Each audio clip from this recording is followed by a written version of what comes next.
মানুষরা এখন বিশ্বাস করছে দেশে ইসলাম ছাড়া নিরাপদে থাকার কোনো দল নেই। গোবিন্দচন্দ্র পরামানিক হিন্দু মহাজোটের মহাসচিব সারা বাংলাদেশের, এই লোকটা সেদিন ফেসবুকে লাইভে এসে জানিয়েছে এই দেশে যদি জামাত ইসলামী রাষ্ট্র ক্ষমতা পায় যত ধর্মের লোক দেশে আছে সবাই নিরাপদে থাকবে। আমার মনে হয় হিন্দু গোবিন্দচন্দ্র পরামানিককে আমি কানে কানে বলে দিয়েছিলাম। হিন্দু মানুষ সেই বিশ্বাস করতে পারে, অথচ অনেক আলেম পর্যন্ত এখন দেখছি নামধারী জালেমের কাতারে।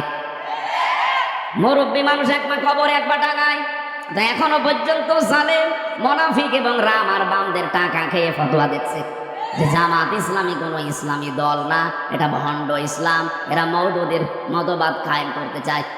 আপনি মরণের আগে এরকম মিথ্যা কথা মিথ্যা তহমত দিতে পারলেন আপনার তো ঈমান নসিব হবে না। এত বড় মিথ্যা তহমত দেন কি করে?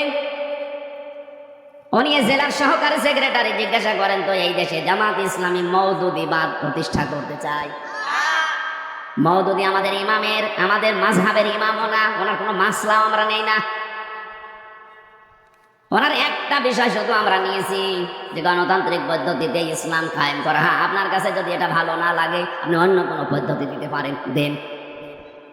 আমরা তাকে মাযহাবের ইমাম মানি না, কোনো মাসলার ইমামও তারে মানি না। আর আন্দাজে এই তহমতটা আপনি এই 54 বছর লাগিয়ে দিয়েছেন এই মিথ্যা কথা বলার জন্য।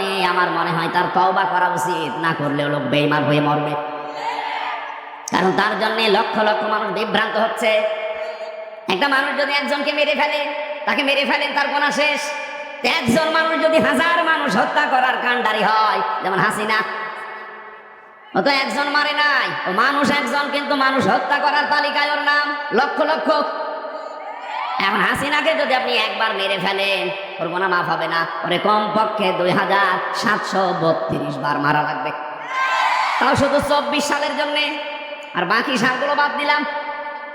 একজন মানুষকে আপনি এতবার মারতে পারবেন? এত জীবন আছে, আর ওর যা জীবন ও তো জীবনই না, ও তো বোনাস হায়াতে আছে। কি কথা বলে? ও কি বেশি থাকার কথা? এখন তো মরে যাওয়া দরকার, কারণ এখন আমাদের হায়াত নিয়ে বেশি আছে। যদিও আমাদের দেশে নেই, যেখানে আছে ওই দেশের মানুষের হায়াত এত না গড়, ও যতদিন বেঁচে আছে অন্তত ওনার মরে যাওয়া উচিত।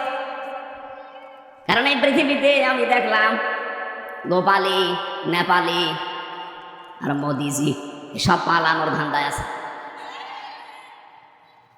আমি যেটা বোঝাতে চাই, একজন মানুষ যদি একজন মানুষকে বিভ্রান্ত করে, তার একটা গুনাহ হয়েছে। আর ওই একটা লোকের কথার দ্বারা, কাজের দ্বারা যদি লক্ষ লক্ষ মানুষ বিভ্রান্ত হয়, ওকে আপনি একবার শাস্তি দিলে ওর গুনাহ মাফ হবে না। এই জন্য ইসলামের নাম নিয়ে হোক আর অন্য কোনো নাম নিয়ে হোক, এদেশে যেহেতু এখন সব ইসলাম এক জায়গায় হওয়ার একটা সম্ভাবনা দেখা অলরেডি দিয়েছে। যাদের ভেতরে এতদিন ছোটখাটো বিষয় নিয়ে মত পার্থক্য ছিল, এখন সব বাদ দিয়েছে। তারা বলছে এবার ইসলামের বাক্স যাবে একটা। এই জন্যই তো জালেম আর মুনাফিকদের মাথা খারাপ হয়ে গেছে। তারা এতদিন যারা আমারে বলতে হুজুর দোয়া করে, এখন দোয়া না বদ দোয়ার জন্য ডাকে না। তারা বুঝে ফেলেছে যে 8 দল না, এদেশে আরো যারা ইসলাম চায় তারা যদি সব এক হয়ে যায়, এখন যাদের ডাকে সাড়া দিয়ে হচ্ছে তাদের বিরুদ্ধে টার্গেট লাগাও। এই কারণে জামাত ইসলামী ভণ্ড, এরা মওদুদিবাদ, এই কথাগুলো এই 54 বছর পরে আবার নতুন করে আরম্ভ করেছে অনেক আলেম নামে জালেম। আমি জালেমই বলবো, কারণ মিথ্যা কথা বলেন কেন আপনি? সুতরাং জামাত ইসলামী এখন আর ফু দিয়ে শুধু তাবিজ করে এদেশ থেকে উড়িয়ে দেওয়া যাবে না। এ কিন্তু রাজধানী থেকে শুরু করে ওয়ার্ড পর্যন্ত এদের কমিটি এখন একেবারে মানে শিকড় গেড়ে অলরেডি মাটি নিচে চলে গেছে। এই জন্য এই সমস্ত ধান্দায় যারা আছেন, এই ধান্দাবাজি বাদ দেন। এদেশের মানুষ এখন কিন্তু সচেতন। আগস্টের 5 তারিখের আগে দেশের মানুষ আর বসবাস করে না। এখন চলছে সেপ্টেম্বর মাসের 17 তারিখ না 18 তারিখ। এই জন্য হিসাব নিকাশ করে চলেন।